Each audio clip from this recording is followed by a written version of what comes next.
একদিন বল্টুকে ধমক দিয়ে বললেন শিক্ষিকা, এই ক্লাসে ঘুমাচ্ছ কেন? বল্টু বলল, ম্যাডাম আপনার কণ্ঠস্বর এতই মধুর, শুনলেই আমার ঘুম আসে। শিক্ষিকা বললেন, তো বাকিরা কেউ ঘুমাচ্ছে না কেন? বল্টু বলল, কারণ ওরা আপনার কথা শুনছেই না। শিক্ষিকা বল্টুর উপর খুব ক্ষেপে গেলেন। হাতের স্কেলটা বল্টুর দিকে ইঙ্গিত করে বললেন, এই স্কেলের এক প্রান্তে একটা গর্দভ দাঁড়িয়ে আছে। বল্টু বলল, কোন প্রান্তে ম্যাডাম? এই প্রান্তে না ওই প্রান্তে? ম্যাডাম তো রেগে পুরাই আগুন। ম্যাডাম বললেন, বল্টু আচ্ছা, জলেতে বাস করে এমন 5টা প্রাণীর নাম বল। বল্টু বলল, ব্যাঙ। শিক্ষিকা বলল, আর বাকি 4টা? বল্টু আবারও বলল, ব্যাঙের মা, বাবা, বোন আর প্রেমিকা। শিক্ষিকা বললেন, আচ্ছা তুই বড় হয়ে কি হবি বলতো? বল্টু খুব লাজুকভাবে বলল, আমি বড় হয়ে গোয়েন্দা হব। শিক্ষিকা চমকে উঠলেন আর বললেন, কি তুই গোয়েন্দা হবি? বল্টু বলল, আপনি জানেন আমি এখন থেকেই গোয়েন্দাগিরি করি।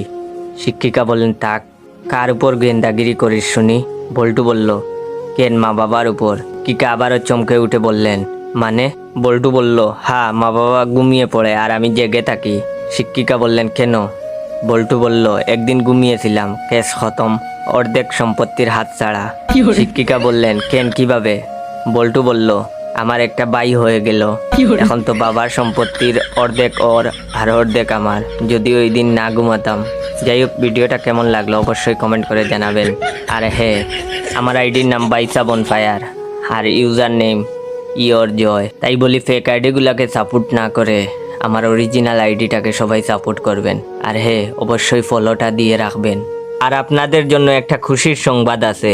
ভাইয়ের 3 মিলিয়ন লাইক হতে আর 50,000 লাইক লাগে। তাই আমি চাচ্ছি এই ভিডিওতে আপনারা 50,000 লাইক কমপ্লিট করে দিয়ে ভাইয়ের 3 মিলিয়ন লাইক কমপ্লিট করে দিবেন। 50,000 লাইক বেশি না, প্রত্যেকে তার 10 জন বন্ধুকে করে যদি শেয়ার করে দেন তাহলেই হয়ে যাবে। তাই দেরি করছো কেন? শেয়ার করো। ধন্যবাদ।